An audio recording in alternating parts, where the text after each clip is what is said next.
Oh, God, you have great questions. Again, who in the hell writes these questions? I know you do, but my God, these are great. Wow. I thought this was going to be an easy question. Usually you get to the last question. It's like, just take it home.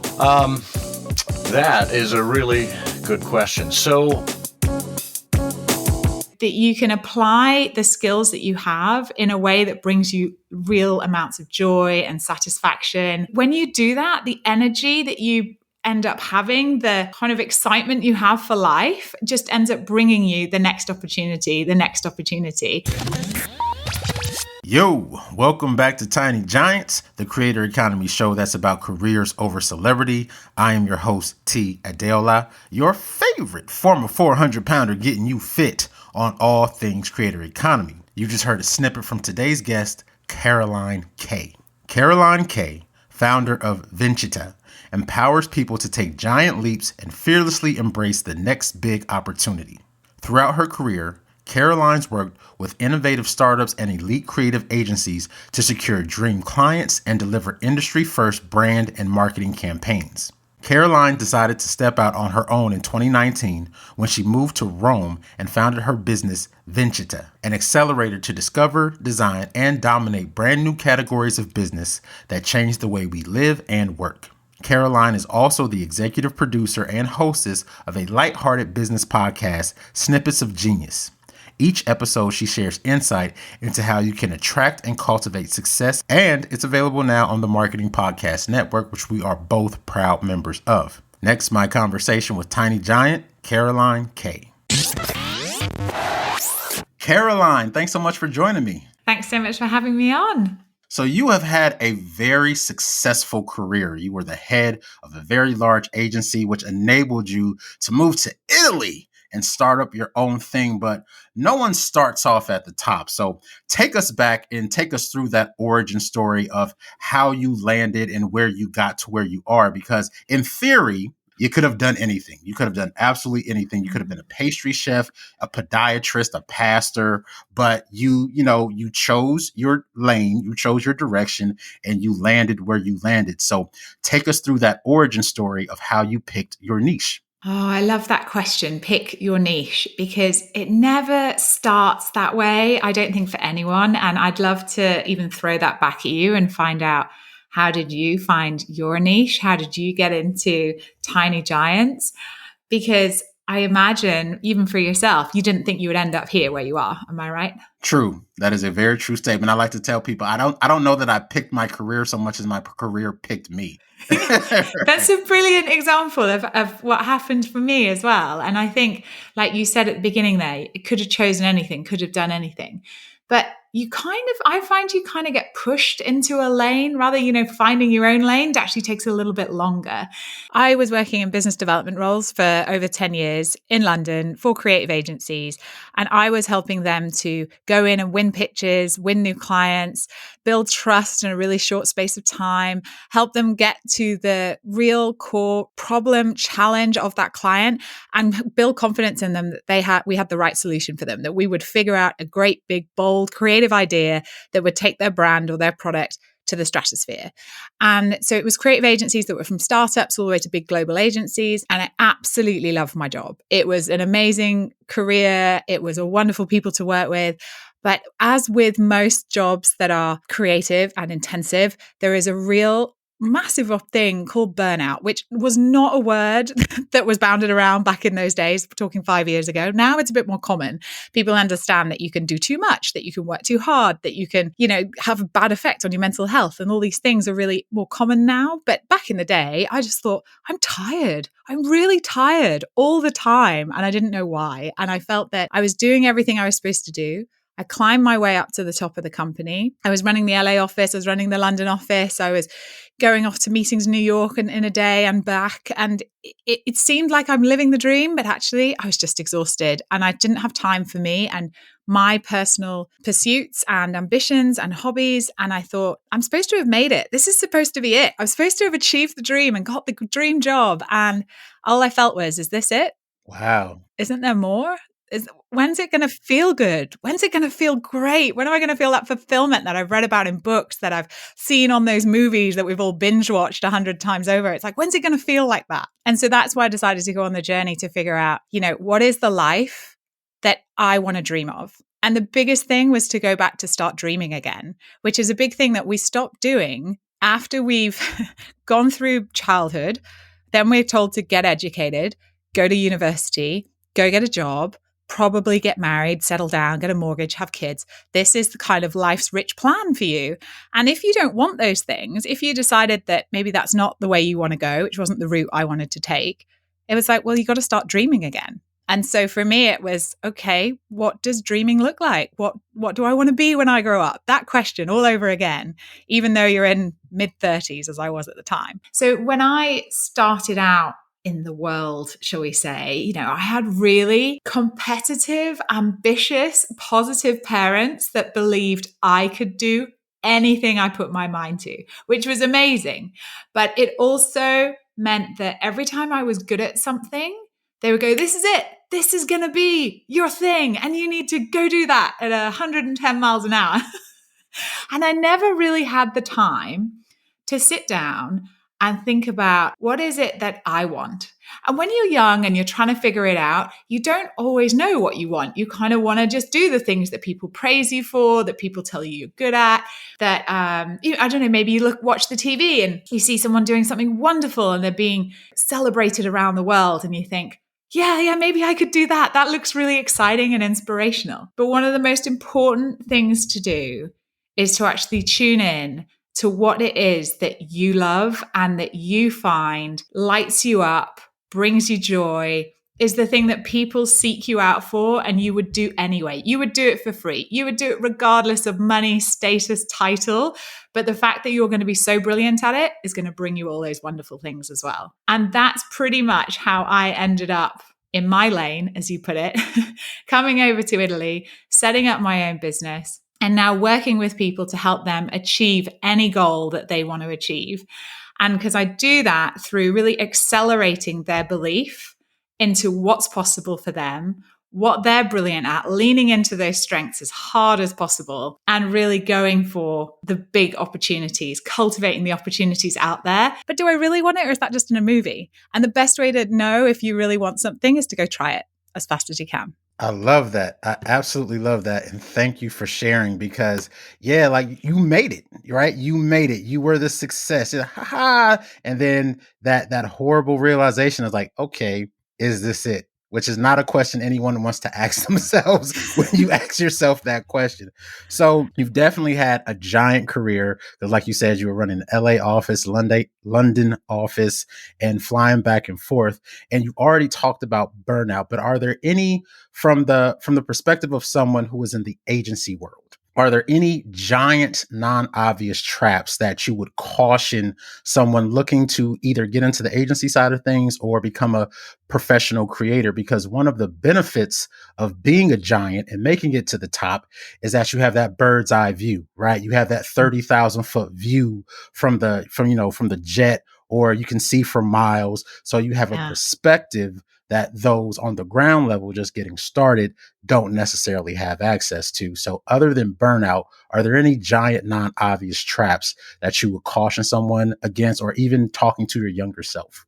I think if I was talking to my younger self, I would tell myself to feel the fear and do it anyway. I think the biggest one is mindset and having an understanding about whether you're in a fixed mindset or a growth mindset. And what I mean by that is that, are you going to try something and if you're not good at it straight away, you're just going to give up? Or are you going to be in a growth mindset? We're going, okay, I didn't really do that very well, but maybe if I try it another way, maybe I'll get better at it this way. And actually having that, being able to fail fast and know that at any point it could go horribly wrong and you could think, this isn't for me. Is there a new perspective you could give it to try it again and to try and do it in a different way? So in my case, I went all the way up to the top of my career. And most people would say, okay, I'm at the top, I'm comfortable, I have a good salary, I've bought my own house, I've got all the things that are the definitions of success. But actually, is that success to me? Is that what I want? So going back to that concept of going back to being able to dream again and actually say, what is it you want to do? So I went and worked with some of the biggest creative agencies in all the world, and I had creative teams doing the things that I maybe are not my strengths and not my abilities. And I loved doing the bit I was in. But it's the question of, could I have pivoted it a bit differently when I was there? Could I have changed the way I approached it to not feel so burnt out? Is there ways I could have got my team to support me more? And now looking back, if I'd had a growth mindset go back 5 years and just think about it differently, maybe I would have stayed. Maybe I never would have left. And I don't regret leaving, but I was very focused and a fixed mindset of, I've got to reach this goal. And then when I reach that goal, I'm going to be happy. And if I'm not, then I need to change it. And I had a lot of changes in my career because I kept thinking, the grass is greener. But actually it was out of the fire, straight back into the frying pan, or out of the frying pan into the fire, whichever way around it is. But the idea was, I kept searching for something better, when actually maybe I just needed to change the environment I was in. And I could have done that myself by approaching it differently, testing it in another way. It was exciting that I got to be able to test building my dream in another way. But I think when it comes to the creator side of it, it's dream about what you want to achieve. And if it doesn't turn out the way you expect, maybe try thinking about what are the ways you can change that. And maybe the right answer is to leave. But I think I didn't go around exploring that as much as I would have liked to. With hindsight, the elephant in the room was I had a very closed mindset. There's a lot of times we hold ourselves back from, taking that leap of faith, doing something we really want to do. I really wanted to be able to have a role that fulfilled me in a way that I haven't had in any of my previous roles. I really had a huge passion for art, creativity, and I always knew that was my North Star, to be involved in that world. But figuring out, what it is that's really going to allow me to feel that deep level of fulfillment, to give back and have the impact I wanted in the world, it meant that I had to tune in to my inner intuition. Stop listening to all the noise and start listening to myself, which sounds much easier said than done. So it's actually finding that you can apply the skills that you have in a way that brings you real amounts of joy and satisfaction. When you do that, the energy that you end up having, the kind of excitement you have for life, just ends up bringing you the next opportunity that really starts to catch fire. And then, you can do what you were put on this earth to do. That resonates with me a lot, because not unlike yourself, I was one of those folks who I was good at a lot, which made niching down and picking a focus very difficult and not to oversimplify things, but if you're really great at sports, but you can't read, it's probably obvious you should go into being a professional athlete, right? Like lean into your strengths. But I was one of those ones where I was actually quite proficient at quite a lot of things.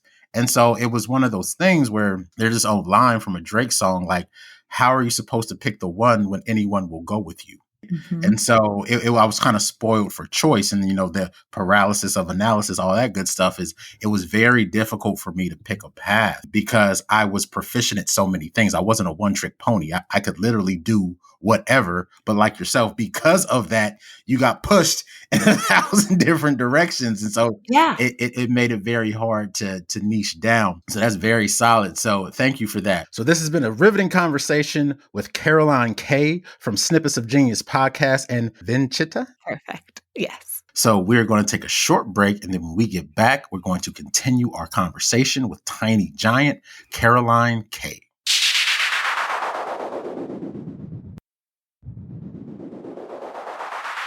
And we're back. So, Caroline, another benefit of being a giant is that you get to change the landscape. You get to reshape the landscape. You get to knock down trees, move mountains, and reshape things the way that you like it. Now that you've moved on to Vincita, how are you trying to reshape the landscape? This is what's really interesting. I think it's about reshaping what people believe success means. In the sense of, when I grow up, I want to answer that question, and then think about what success means to you. 9 times out of 10, people will start with, I'll be really rich, I'll be really famous, I'll be doing all the things. Well, once you get past those extrinsic motivators, you actually need to have some intrinsic ones, which means ones that fire you up, that excite you, that make you want to jump out of bed in the morning, that leave you with a glowing feeling inside, that actually money and status will bring you that. But for how long? How long will that feeling last? And when you ask somebody, even like you were talking about sportsmen there, if you ask them, what do they remember about their career? It's not winning the gold medal is something they strive for, they aim for, but that's not what brings them all the joy. It was beating their personal best. It was, doing something that hit their intrinsic motivator way more than perhaps that final outcome. The final outcome is the achievement that you're going to get to once you've done all those little building blocks along the way. And so knowing what the building blocks are, the milestones that are going to bring you that deep sense of joy and fulfillment, and celebrating them along the way means you will achieve that big goal you're wanting to get to. My mission now is to make people happier at work by allowing them to be more and more successful in what they do. Because the reasons that I believe truly that people leave jobs is not because they're not good at their job. There'll be an element if they don't like it. There'll be some pressures that are coming in. But I think the biggest reason that people leave their jobs is they stop learning and they feel like they've stopped growing. And when you feel like you've stopped either of those two things, all the money in the world doesn't make you feel aligned with purpose, feel like you're exploring, you're an adventurer. The creative side of us, no matter if you feel you're a creative or not, needs to be nurtured. It needs to be fueled. And like learning and growing, that's when you feel alive. And that's when you really feel like you're on the right path and you're driving. That's my firm belief. And I think there's plenty of great people out there, from creators to artists to scientists, that sort of back me up with that this is the way that you can stay happy and fulfilled at work. And one of the things that thinking about changing that landscape is I really want to make sure that people realize that they have this opportunity to actually shape what they have into anything they want. A lot of people believe that I can only do so much. I'm asked to do this. My role is this. They feel quite fixed. So going back to kind of how can we push those boundaries? How can we explore that a bit more?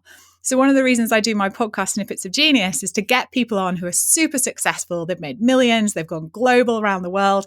And I want them to share their insights of how did they do that? How did they get to our versions of success, which is lots of money, lots of, being one of the giants, being one of those people with gazillion followers, and they're up on stages and they're doing all the good stuff. How do you get there? And actually, it's possible for anyone. I truly believe anyone can do it. A lot of the time it's inspiration. A lot of the time it's a proven path to get there, but it's actually doing it your way and leaning into your strengths and doing what makes you brilliant, because there is nobody else in the world out there like you. There is nobody else that is living the experience that you're living. So whoever you are, you can bring so much to the table. There is so much that you can share. There is so much that you've overcome in your life that is going to inspire somebody else. So it's being able to help people get those messages out there, tell their story, help them go win that new client, get that next big project, or, gain that momentum and authority so they become one of those voices in the world that we're all listening to, looking up to, and excited by. Strong. That's very, very strong. Thank you for sharing that insight. Now I want to shift gears and get a parental perspective from you, irrespective of whether or not you have children or not, because I am of the firm belief that you do not have to have children to be a parent. There's this old African proverb that says it takes a village to raise a child. And so if you're a part of someone's village, you pour into them, you help guide them, then guess what?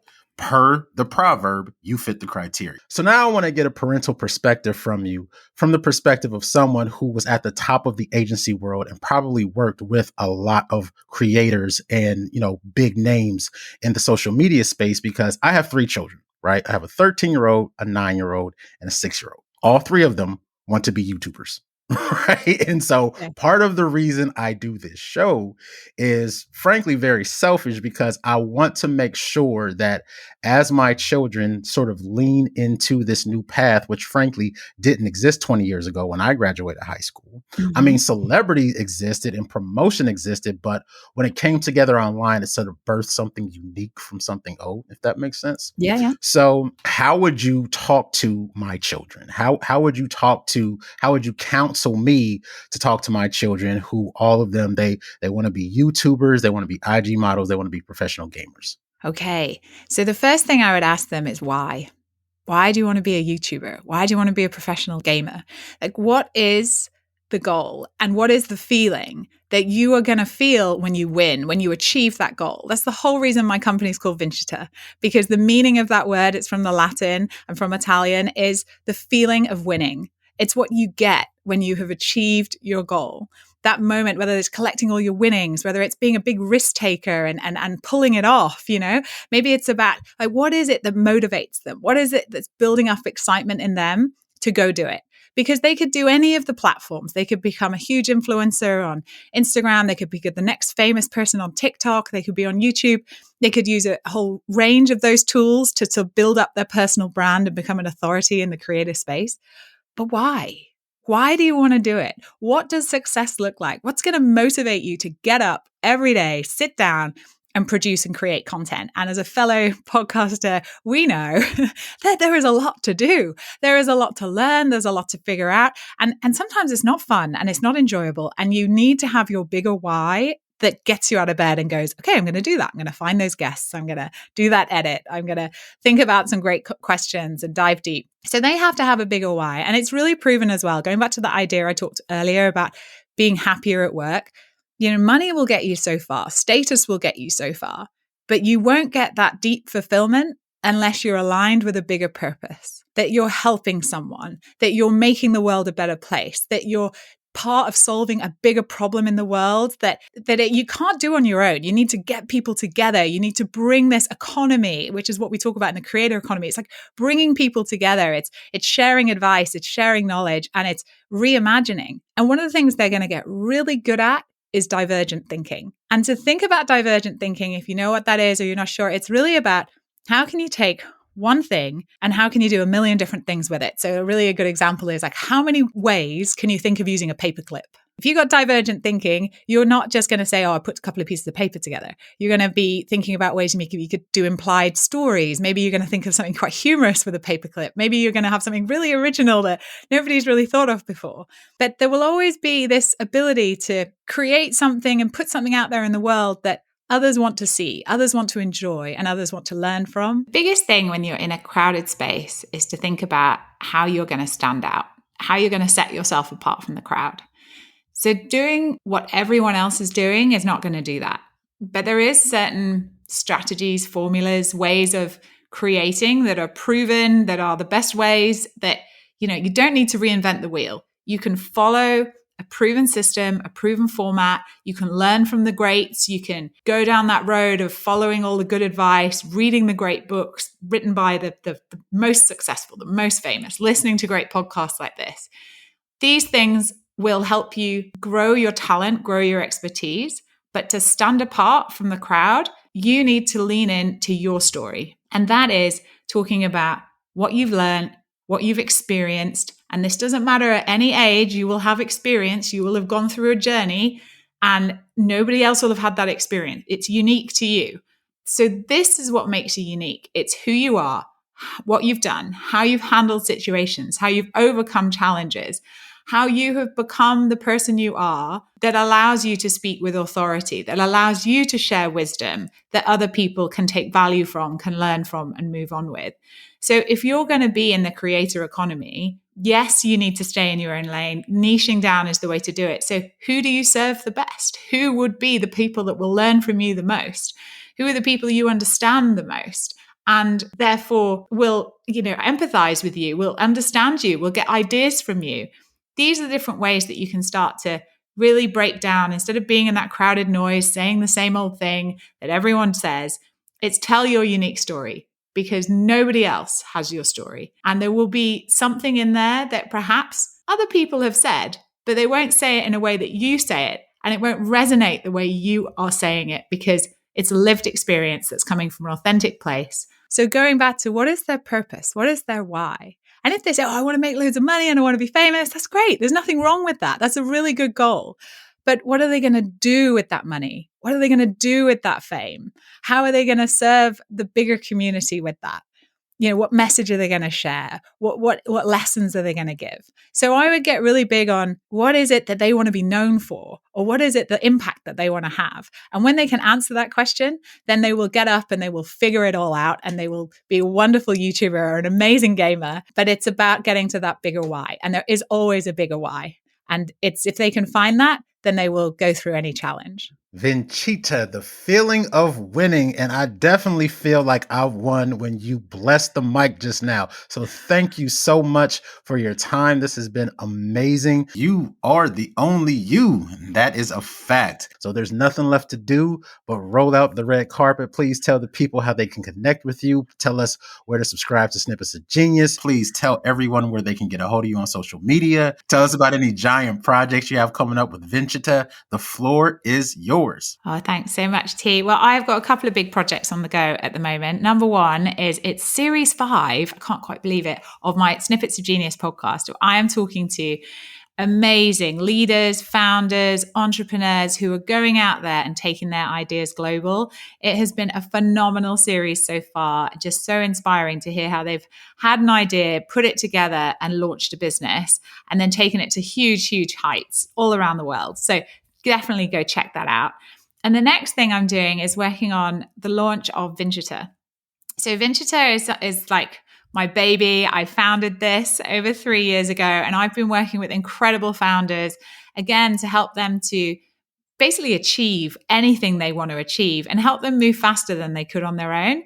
And one of the things there's 3 things that I really believe that are fundamental to helping everyone get to where they want to be. And that's you need to have time, you need to have more depth and understanding, and you need to have happiness.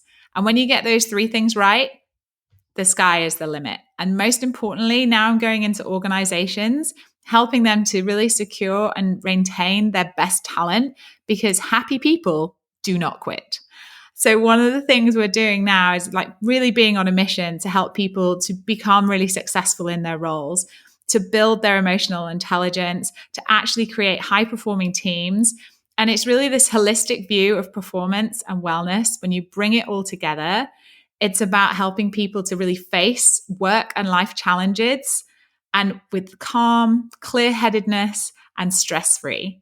So that's the mission I'm on at the moment. And if anyone wants to find out more, you can come join me on Instagram, LinkedIn, or Twitter at carolinek.co, or come check me out at vincita.co.uk. You heard it here, folks. Snippets of Genius podcast. It really is brilliant. I've listened to it myself and I highly recommend it, as well as raising the emotional intelligence of leaders through Vincita. So, Caroline, this has been phenomenal. Thank you so much for your time. Thank you so much. It's been so great to be on the show. Tiny Giants is an audio companion to and the first chapter of my first book, Beyond Buzzwords. Social media, mobile, and other marketing buzzwords ain't the half of it. Available on Amazon. If you enjoyed this podcast, chances are good you'll like the book too. I'm proud to say that while the book has aged, it's not dated. Sure, some examples could be freshened up, but strategically, it's as rock solid as the day it was written. Not every author can say that. I encourage you to pick it up and leave me a rating and review. It really helps. I have like 1 rating on that book from my mom because she loves me, and I'm positive that you'll love it too. Head on over to tinygiants.tech for more episodes and whatever else I have going on. While you're there, leave me a voicemail with your question, comment, or feedback for improvement. I may play that voice recording on a future episode as I answer your question or address your concern. If you, your company, or school needs help with college, career, and creator readiness strategy, or to book me to speak, drop me a line at t@tinygiants.tech. If you or someone you know is doing big things in small or not so small niches, or as we like to call them, tiny giants, and they will make a great guest for the show, email me at t@tinygiants.tech. Thanks for listening, and remember, you get big by going small, but to prioritize career over celebrity. But no matter what you choose, know that I'm rooting for you.